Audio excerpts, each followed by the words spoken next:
নবী করিম সাল্লাল্লাহু আলাইহি ওয়াসাল্লাম বারবার একটা দোয়া করতেন, ইয়া মুকাল্লিবাল কুলুব সাব্বিত কুলুবানা আলা দীনিক।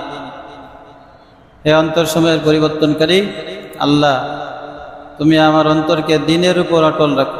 মন্দ মৃত্যুর আরেকটা কারণ, বিশেষ একটা কারণ হচ্ছে আল্লাহ তাআলার স্মরণ থেকে, মৃত্যুর স্মরণ থেকে গাফিল থাকা। ইসলামই একমাত্র দিন, আল্লাহর কাছে মনোনীত একমাত্র দিন ইসলাম। এছাড়া অন্য যা কিছু আছে এগুলো বাতিল। ধর্মনিরপেক্ষতাবাদে যারা বিশ্বাসী, এদের কিন্তু মৃত্যুর অবস্থা ইমানের সাথে না হওয়ার আশঙ্কাই বেশি। মুসলমানরা সবাই এক থাকবে। মুসলমান যদি দূর দূরান্তে কেউ আক্রান্ত হয়, তাহলে অন্য জায়গা থেকে সবাই সেভাবে ব্যথিত হবে, তার জন্য ব্যবস্থা নেবে।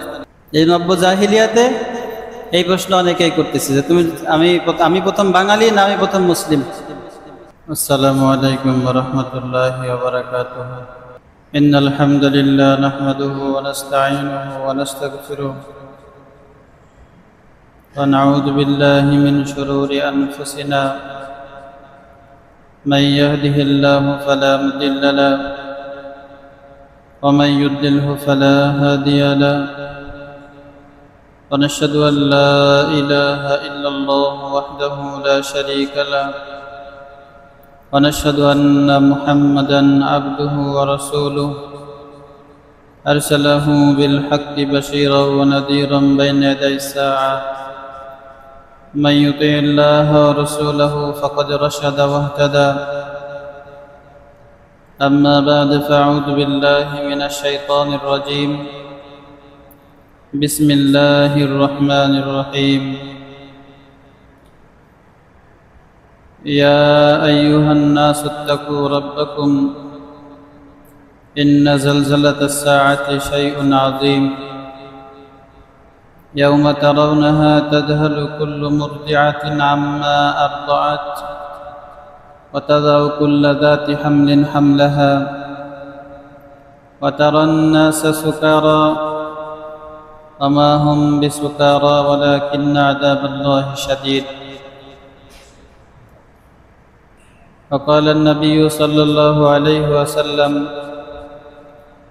أكثروا ذكر هازم اللذات يعني الموت اللهم صل على محمد وعلى آل محمد كما صليت على إبراهيم وعلى آل إبراهيم إنك حميد مجيد اللهم بارك على محمد وعلى آل محمد كما باركت على إبراهيم وعلى آل إبراهيم إنك حميد مجيد আলহামদুলিল্লাহ। আল্লাহ তাআলার সমস্ত প্রশংসা কৃতজ্ঞতা যে আল্লাহ তাআলা আমাদেরকে হায়াতে বাঁচায় রেখে সুস্থ অবস্থায় জুমার নামাজ আদায় করার উদ্দেশ্যে আগে ভাগে মসজিদে আসার তৌফিক দান করেছেন এবং জুমার নামাজের আগে কোরআন ও হাদিস থেকে কিছু কথা বলার এবং শোনার তৌফিক দান করছেন। এজন্য সবাই শুকর আদায় করে আলহামদুলিল্লাহ।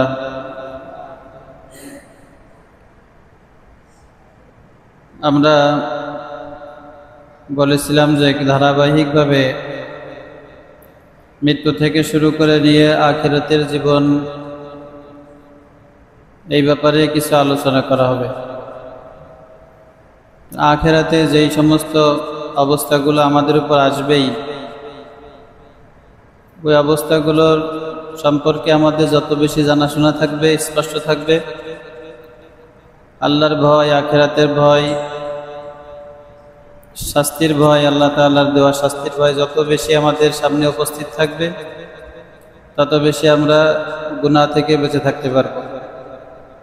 যেমন সাহাবায়ে কেরামের মধ্যে গুনাহ থেকে বেঁচে থাকার প্রতিযোগিতা ছিল, কারণ হচ্ছে তাদের অন্তরে আল্লাহর ভয় ছিল, আল্লাহর কাছে, আল্লাহর সামনে দণ্ডায়মান হওয়ার ভয় ছিল, হিসাব নিকাশ এই ব্যাপারে তাদের ভয় ছিল, জাহান্নামকে ভয় করত, আল্লাহ তাআলার দেওয়া জান্নাতকে পাইতে চাইত। তো সেই ধারাবাহিকতায় আমরা মৃত্যু নিয়ে কিছু আলোচনা করছিলাম। মৃত্যু এটা তো খুব বড় একটা বাস্তবতা এবং এটাকে অস্বীকার করতে পারবে না, অস্বীকার করার কোনো পথ নেই। প্রত্যেকেই মৃত্যুর স্বাদ গ্রহণ করতে হবে, কিন্তু আমরা মৃত্যু পর্যন্ত আমাদের জীবন যেহেতু শেষ, দুনিয়ার জীবন, মৃত্যুটা যদি ভালোভাবে না হয় তাহলে আমাদের দুনিয়ার জীবনের শেষ ফলাফলটা ভালো হলো না। আর কাজের ফলাফল তার শেষটার উপর নির্ভর করে। নবী করিম সাল্লাল্লাহু আলাইহি ওয়াসাল্লাম মৃত্যুকে বেশি বেশি স্মরণ করার কথা বলছেন এবং শেষ অবস্থা যেন ভালো হয় এই ব্যাপারে অনেক দোয়া করছে। বিভিন্ন জায়গায় বিভিন্ন রকম দোয়া আসছে।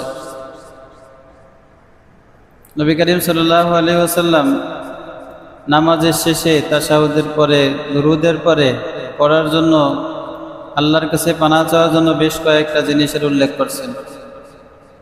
আল্লাহুম্মা ইন্নী আউযু বিকা মিন আযাবিল কবর, আল্লাহ কবরের আযাব থেকে আমি তোমার কাছে আশ্রয় চাই। ওয়া আযাবি জাহান্নাম, জাহান্নামের আযাব থেকে আশ্রয় চাই। ওয়া মিন ফিতনাতিল মাসিহিদ দাজ্জাল, মাসিহিদ দাজ্জালের ফিতনা থেকে তোমার কাছে আশ্রয় চাই। ওয়া মিন ফিতনাতিল মাহইয়া ওয়াল মামাত, আমি তোমার কাছে জীবন এবং মৃত্যুর সন্ধিক্ষণের যে ফিতনা, এই ফিতনা থেকে তোমার কাছে আশ্রয় চাই। মানুষ যখন আখিরাতের জীবন শুরু করে মৃত্যুর মাধ্যমে, তো প্রথম তার অবস্থাটা এমন থাকে যেমন আমাদের ঘুম আসলে হয়। তন্দ্রাচ্ছন্ন হওয়ার পরে মানুষ সে উপলব্ধি করে যে দুনিয়াতে আছে, আবার মাঝে মাঝে মনে হয় যে ঘুমের মধ্যে আছে। মৃত্যুর সময় মানুষের ওই অবস্থাটা হবে। ঠিক ওই অবস্থায় যদি তার শেষ ফলাফলটা ভালো না হয়, ঈমানের উপর না হয়, তাহলে সে দুনিয়া থেকে ক্ষতিগ্রস্ত হয়ে গেল। ইমাম আহমদ ইবনে হাম্বল রহমতুল্লাহি আলাইহি, উনি মৃত্যুর সময় যখন ওনার গণায় আসছে, খুব অসুস্থ, ওনার ছেলে আব্দুল্লাহ ইবনে আহমদ ওনার পাশে, তো উনি ওই অচেতন হয়ে বলতেছে যে লা বাদু, লা বাদু, বারবার এই কথা বলতেছে। এরপরে উনি একটু স্বাভাবিক হয়েছেন, একেবারে মনে হচ্ছিল যে এখনই মারা যাবে, ওই অবস্থা থেকে একটু ভালো হয়েছে। ওনার ছেলে ওনার কাছে জিজ্ঞাসা করছে যে আব্বা, আপনি তো ওই মুমূর্ষ অবস্থায় এই বলতেছিলেন, আপনার অবস্থা যখন আরো খারাপ ছিল।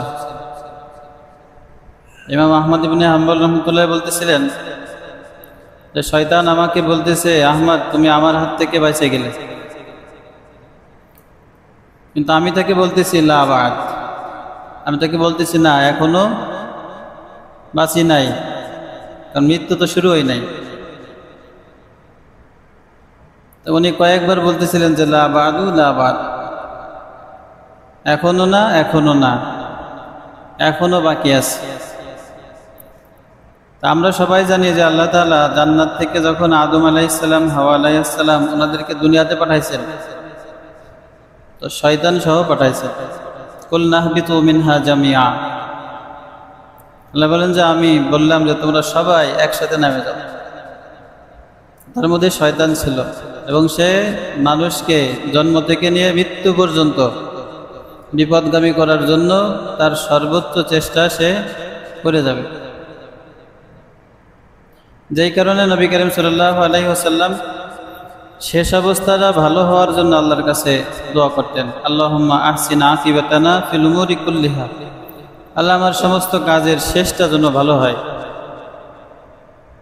ওয়াজিরনা মিন খিজিদ দুনিয়া ওয়া আযাবিল আখিরা, দুনিয়া এবং আখিরাতের আযাব থেকে, লাঞ্ছনা থেকে আমাকে তুমি উদ্ধার করো। দুনিয়া এবং আখিরাতের যে শাস্তি, লাঞ্ছনা, এর থেকে আমাকে বাঁচাও। নবী করিম সাল্লাল্লাহু আলাইহি ওয়াসাল্লাম বারবার একটা দোয়া করতেন, ইয়া মুকাল্লিবাল কুলুব সাব্বিত কুলুবানা আলা দীনিক, হে অন্তর সময়ের পরিবর্তনকারী আল্লাহ, তুমি আমার অন্তরকে দ্বীনের উপর অটল রাখো। কারণ অটল অবিচলতা যদি মৃত্যু পর্যন্ত বহাল না থাকে, শেষ অবস্থা খারাপ হয়ে গেলে সে দুনিয়া থেকেই হেরে গেল। আল্লাহ রসুল আরও একটা দোয়া খুব স্পষ্টভাবে করতেন যে আল্লাহুম্মা জাআল খায়রা আমালিনা খাওয়াতিমানা, আল্লাহ আমাদের শেষের যে আমলটা এটা তুমি সুন্দর করো। খায়রা আমালিনা আওয়াখিরানা, আমাদের শেষ যে বয়সটা, শেষ যে সময়টা ওইটা সুন্দর করো। খায়রা আইয়ামিনা ইয়াওমান নালকাকা, আর তোমার কাছে যেদিন উপস্থিত হব সেই দিন আমাদের সুন্দর করো। তা আমরা আমাদের দুনিয়ার জীবনটা যেভাবেই কাটাই, শেষ অবস্থা যদি ভালো না হয়, মৃত্যু যদি মন্দভাবে হয়, তাহলে সে তাদের পরে যায় সফল হওয়ার আর কোনো রাস্তা নেই, আর কোনো পথ নেই, কোনো সুযোগ নেই। তো মৃত্যু যে মন্দভাবে হয়, মন্দ মৃত্যুর অনেক কারণ আছে। আমাদের এই কারণগুলো জানা থাকা দরকার এবং এর থেকে বেঁচে থাকা দরকার। মন্দ মৃত্যুর যেই কারণ, তার মধ্যে বিশেষ একটা কারণ হচ্ছে যে অভ্যাসগত গুনাহ থাকা। কোনো গুনাহ ধারাবাহিকভাবে করেই যাচ্ছে, তওবা করতেছে না, আল্লাহর কাছে মাফ চাচ্ছে না, চিন্তা করতেছে এক সময় তওবা করে নেব, মৃত্যুর আগে ভালো হয়ে যাব, সময় এখনো অনেক আছে। কিন্তু আল্লাহ তাআলা জানাই দিয়েছেন মৃত্যুর কোনো সময় নাই, আর গুনাহ হলে আমাকে যদি মাফ চাও মাফ করব, কিন্তু মাফ চাওয়ার যদি সময় না পাই।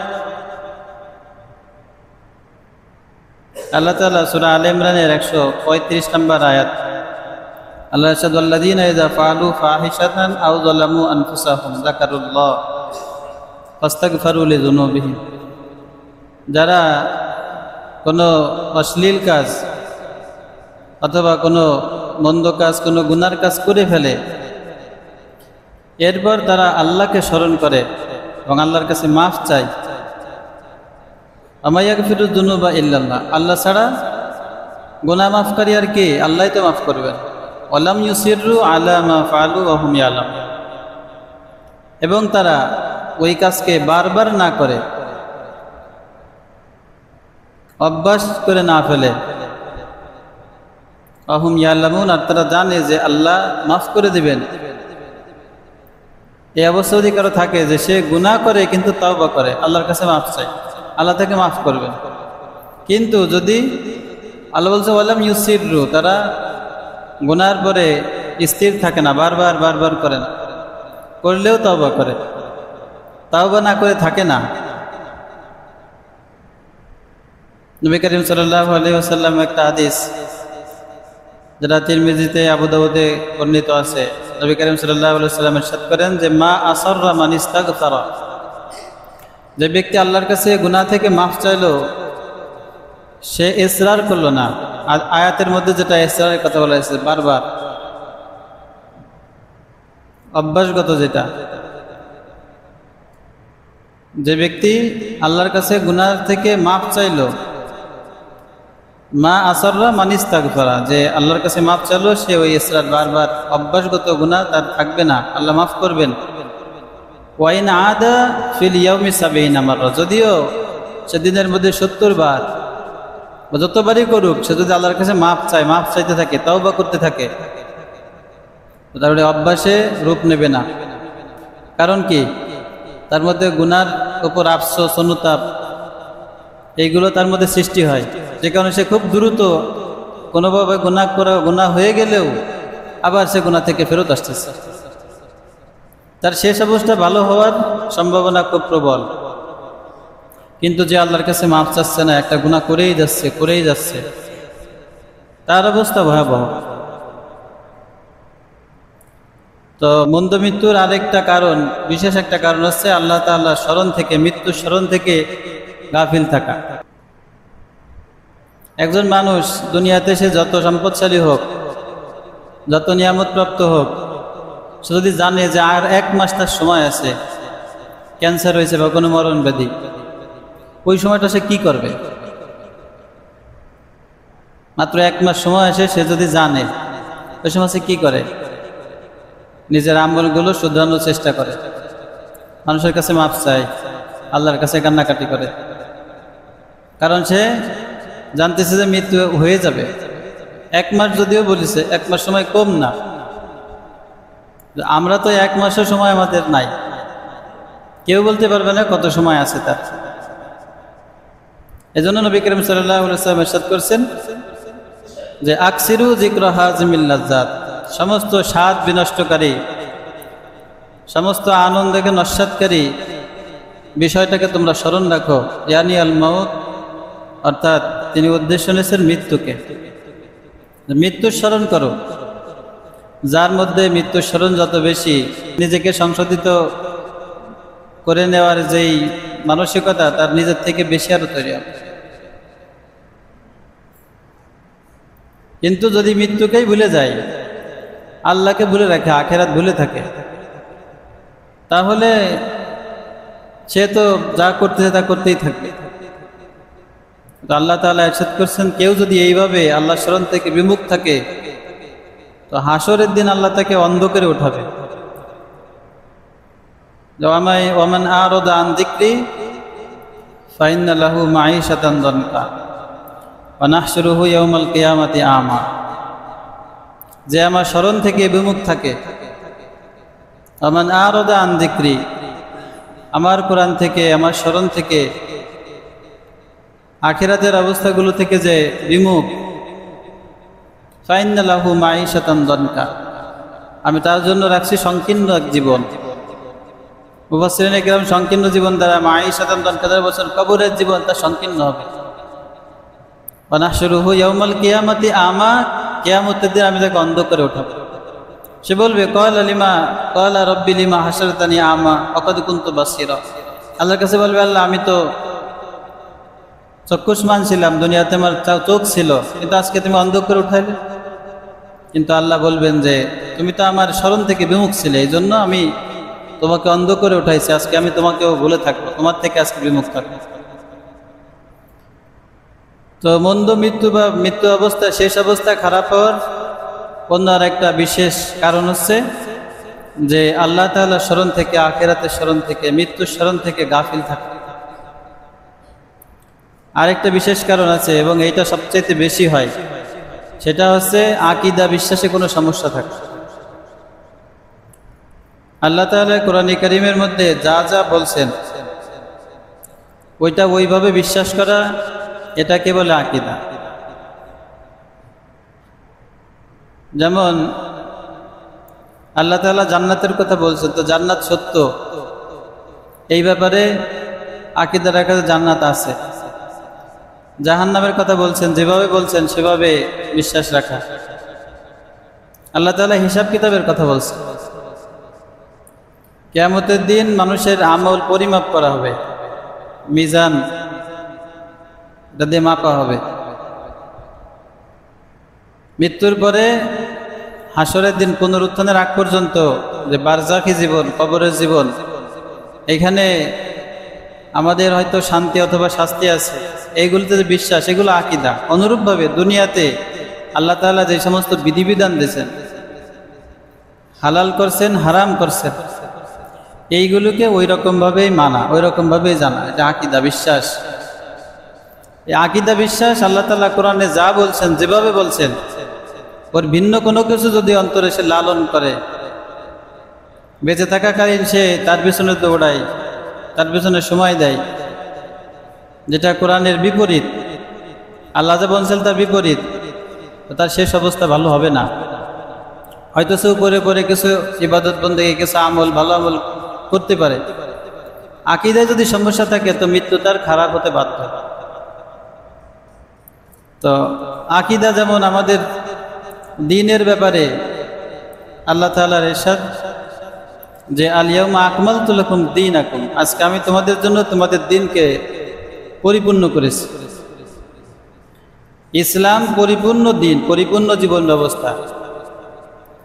এটাকে কেউ যদি শুধুমাত্র মসজিদের মধ্যে সীমাবদ্ধ রাখে, কেউ যদি চিন্তা করে যে পারিবারিক যে সমস্ত বিধিবিধানগুলো আছে এগুলো সে না মানে, সামাজিক যে বিধিবিধানগুলো আছে এগুলো সে না মানে, রাষ্ট্রীয় যে বিধিবিধানগুলো আছে এগুলো সে না মানে, অর্থাৎ সে ইসলাম যে পরিপূর্ণ সব জায়গায় যে বিধিবিধান আছে এটা যে বিশ্বাস করে না, বা এর বিশ্বাসের যে কাজ সে কাজ করে না, এর শেষ অবস্থা মৃত্যুর সময় মন্দ পরিণতি হওয়া এটা খুবই স্বাভাবিক।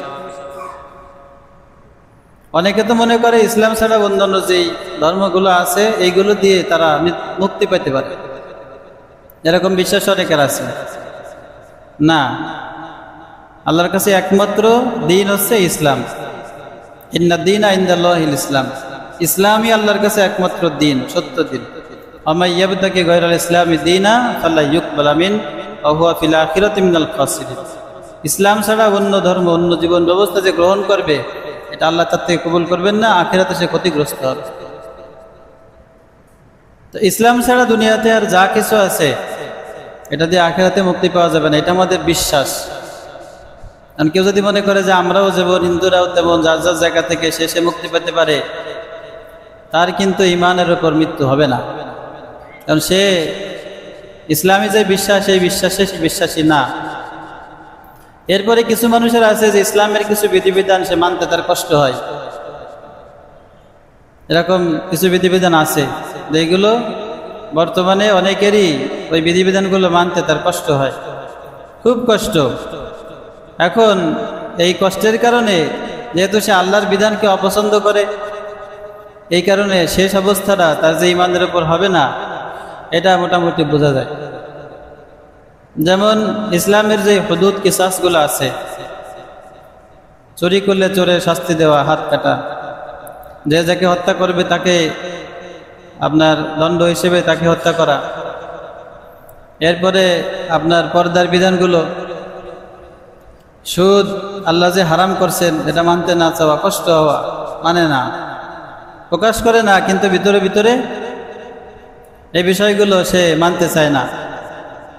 বহু বিবাহ সম্পর্কে, বিবাহের বয়স সম্পর্কে আমাদের শরিয়াতে যে বিধানগুলো আছে এইগুলো তার কাছে অপছন্দ হয়। জিহাদের বিষয়ে তার সে সমস্যা লালন করে, যে জিহাদের বিষয় তার কাছে খারাপ লাগে, তার কাছে মনে হয় যে এটা একটা বর্বর বিধান, অন্যদের প্রতি মনে হয় জুলুম করা হয়। এরপরে ইসলামী যে শাসন ব্যবস্থা আছে, এই পুরো শাসন ব্যবস্থা, ইসলামের যে আইন, এই সমস্ত বিষয় যারা মনে প্রাণে মানিয়ে নিতে পারে না তাদের কিন্তু মৃত্যুর সময় ইমানের সাথে মৃত্যু না হওয়ার সম্ভাবনা সব থেকে বেশি। এবং প্রচলিত যে সমস্ত কুফুরিগুলো আছে এই কুফুরির সাথে যারা জড়িত, এতে সময় দিচ্ছে, এদের মৃত্যুর শেষ অবস্থাটা এদের খারাপ হওয়া খুব বেশি কাছের। যেমন আমাদের প্রচলিত পুরো রাষ্ট্র ব্যবস্থায় ধর্মনিরপেক্ষতা লালন করা। কেউ যদি মনে করে যে ওই প্রথম যেটা বললাম যে যার যার ধর্ম সে পালন করবে, যার যার জায়গা থেকে সে সঠিক, না, আপনি যে মুসলমান, ইসলামই একমাত্র দিন, আল্লাহর কাছে মনোনীত একমাত্র দিন ইসলাম, এছাড়া অন্য যা কিছু আছে এগুলো বাতিল, এরা আখিরাতে ক্ষতিগ্রস্ত হবে। এবং ধর্মনিরপেক্ষ বলতে কোনো কিছু নাই, যে কেউ যে কোনো একটা ধর্মে অবশ্যই আছে। তো মুসলমানদেরকে ধর্ম থেকে ফেরাইতে, তাদের দিন থেকে ফেরাইতে একটা নিউট্রাল অবস্থায় তারা রাখতে চায়। যার যার মতো সে যার যার গির্জায়, যার যার মন্দিরে, যার যার মসজিদে তোমরা ধর্ম পালন করো, নিজেদের শুধু উৎসবগুলো পালন করো। তো ইসলাম তো পরিপূর্ণ, ইসলাম তো সব জায়গায় হালাল আছে না হারাম আছে, সব জায়গায় বিধান দেওয়া আছে। ধর্মনিরপেক্ষতাবাদে যারা বিশ্বাসী এদের কিন্তু মৃত্যুর অবস্থা ইমানের সাথে না হওয়ার আশঙ্কাই বেশি। এরপরে যারা গণতন্ত্রে বিশ্বাসী, ইসলামের যে বিশ্বাস, যে আকীদা, এটা হচ্ছে বিধান দেওয়ার মালিক একমাত্র আল্লাহ, আল্লাহর বিধানই কার্যকর হবে। গণতন্ত্র বলে মানুষ মানুষের জন্য বিধান বানাবে। যেটা আমরা ভোট দিয়ে আমাদের জনপ্রতিনিধি বানাই, এরা পার্লামেন্টে বসে আমাদের জন্য আইন তৈরি করে, সেই আইন দিয়ে আমরা শাসিত হই। এটা হচ্ছে গণতন্ত্রের মূল। কিন্তু ইসলামের মূল বিষয় হচ্ছে আল্লাহ যা বলবেন, আল্লাহ যে রাসূল পাঠাইছেন, রাসূল যে বিধান দিবেন সেই অনুযায়ী চলতে হবে। এই যে বিশ্বাসের সমস্যা, কে যদি আপনার এই গণতন্ত্র মতবাদে বিশ্বাসী হয় ইসলামকে বাদ দিয়ে, তো মৃত্যুর সময় তার ইমানের সাথে মৃত্যু হবে না, এটা খুব স্বাভাবিক। আরেকটা আছে জাতীয়তাবাদ। জাতীয়তাবাদ কোনো কিছুই বেশি বেশি ভালো না। আল্লাহ রাসূল নিজে বলছেন যে লা তাত্তাখিযু কবরি মসজিদা, আমার যে কবর, এই কবরকে তোমরা সিজদার জায়গা বানায় না। বাড়াবাড়ি করতে নিষেধ করছে, আমার কবরের কাছে সিজদা করবা না, দূরে সরে যাও। আল্লাহ রাসূলের মহব্বত রাখতে হবে না। আল্লাহ রাসূল তো বলছেন যে লা ইউমিনু আহাদুকুম হাত্তা আকুনা আহাব্বা ইলাইহি, আমি যতক্ষণ না কারো কাছে সবচাইতে বেশি মহব্বতের হই ততক্ষণ সে মুমিন হতে পারবে না। মহব্বতের জায়গায়, কিন্তু আল্লাহ রাসূল বলছেন যে আমার কবরকে সিজদার জায়গা বানায় না। তো আমাদের জাতীয়তাবাদ, দেশপ্রেম, দেশের প্রতি ভালোবাসা, এইগুলো থাকা তো জরুরি। এর নামে ইসলামকে শর্টকাট করা, ইসলামকে দেশের প্রশ্ন আসলে ইসলামবাদ, জাতীয়তাবাদ, এটা আমাদের শুধু বাঙালিদের মধ্যে সীমাবদ্ধ না। মুসলমান জাতীয়তাবাদ ইসলাম বিশ্বাস। মুসলমানরা সবাই এক থাকবে। মুসলমান যদি দূর দূরান্তে কেউ আক্রান্ত হয় তাহলে অন্য জায়গা থেকে সবাই সেভাবে ব্যতীত হবে, তার জন্য ব্যবস্থা নেবে। আর বর্তমানে এই যে কুফুরির কথা বলতেছে, অনেকে দেখবেন যে প্রশ্ন করে যে আপনি বাঙালি না আপনি মুসলিম। তার মানে কি, তার কাছে বাঙালি হওয়াটাই বেশি গৌরবের। এজন্য তো সে প্রশ্ন করতেছে তুমি বাঙালি না তুমি মুসলিম। এই নব্য জাহিলিয়াতে এই প্রশ্ন অনেকেই করতেছে যে আমি প্রথম বাঙালি না আমি প্রথম মুসলিম। তাকে আগে জিজ্ঞাসা করতে হবে তুমি প্রথম পুরুষ নারী নাকি তুমি মানুষ, সব কটাই তো একসাথে। কিন্তু সে বলতে চাই যে ধর্ম যার যার জায়গায় শেষে থাকবে, পরিচয় হবে বাঙালির। কিন্তু ইসলামের কথা আগে পরিচয় হবে কি, আমি আল্লাহর বান্দা, মুমিন, মুসলিম, তারপরে অন্যান্য কিছু। তো যারা এই সমস্ত প্রচলিত যে কুফুরিগুলো আছে এর মধ্যে আছে, তো শেষ অবস্থা, মৃত্যুর সময় শেষ অবস্থা তাদের খারাপ হওয়ার সম্ভাবনা খুব বেশি। আরেকটা আছে হচ্ছে মুমিনদের পথ ছেড়ে দেওয়া। আল্লাহ নবী যেই পথ দেখাই গেছেন, সাহাবায়ে কেরাম যেই পথে চলছে, মুমিনরা যেই দিকে আসে, মুসলমানরা যা করে সে তার থেকে বাইরে থাকে। আল্লাহ তাআলা সূরা নিসা 114 নম্বর আয়াতে ইরশাদ করেন, ওয়া মা ইউশাকিকুর রাসূলা মিন বাদি মা তাবায়্যানা লাহুল হুদা। যার কাছে হিদায়াত স্পষ্ট হওয়ার পরে, শরীয়তের বিষয় স্পষ্ট হওয়ার পরেও যে আল্লাহ রসুলের বিরোধিতা করে, আল্লাহ রসুল যা বলছেন, যেভাবে থাকতে বলছেন, চলতে বলছেন, সেটা করে না, ওয়াত্তাবি গায়রা সাবিলিল মুমিনিন, মুমিনদের পথ বাদ দিয়ে, শরীয়তের পথ বাদ দিয়ে সে অন্য কিছু গ্রহণ করে, অন্য কিছুর অনুসরণ করে, নুওয়াল্লিহি মা তাওয়াল্লা, সে যেদিকে মুখ করছে আমি সেদিকে তাকে ছেড়ে দিই। ওয়ানুসলিহি জাহান্নাম, তাকে জাহান্নামে আমি নিক্ষেপ করব। ওয়াসাআত মাসিরা, আর জাহান্নাম কত নিকৃষ্ট প্রত্যাবর্তন স্থল। তো যে মুমিনদের পথ পরিহার করতেছে, আল্লাহ রসুলের সুন্নার তারে কাছে নাই, সাহাবায়ে কেরাম যেই সমাজ ব্যবস্থা, যে রাষ্ট্র ব্যবস্থা, নিজেদের ব্যক্তিগত জীবন, সামাজিক জীবন, সব জায়গায় যে ইসলামকে সামনে রাখছেন, এইটা যারা করে না, তো তাদের শেষ অবস্থাটা খারাপ হওয়া খুব বেশি কাছের, যে তাদের শেষ অবস্থা ভালো হবে না। আর যার শেষ অবস্থা ভালো হলো না, সে কিন্তু ক্ষতিগ্রস্ত হয়ে গেল, চিরতরে ক্ষতিগ্রস্ত হয়ে গেল। নবী করিম সাল্লাল্লাহু আলাইহি সাল্লাম এই জন্য বারবার আল্লাহর কাছে দোয়া করছেন যে আল্লাহ আমার শেষের অবস্থা যেন ভালো হয়। ইয়া মুকাল্লিবাল কুলুব সাব্বিত কুলুবানা আলা দীনিক, দ্বীনের উপর যেন আমার অন্তর থাকে, স্থির থাকে, এই অন্তর সময়ের পরিবর্তন করে। কিন্তু আমাদের মধ্যে আখেরাতের ক্ষতি, আখেরাতের লাভ, এগুলো সামনে না থাকার কারণে আমরা দুনিয়াকেই সামনে রাখছি, দুনিয়ার জন্য প্রস্তুতি নিচ্ছি, আখেরাতের প্রস্তুতি, মৃত্যু কিভাবে ভালো হয় এই ফিকির, এই চিন্তা আমাদের মধ্যে নাই, কমে গেছে, যেই কারণে গুনাহ হচ্ছে, যেই কারণে সমস্যা হচ্ছে। আল্লাহ তাআলা আমাদেরকে যে কথাগুলো বললাম তা বুঝার এবং আমল করা তৌফিক দান করেন।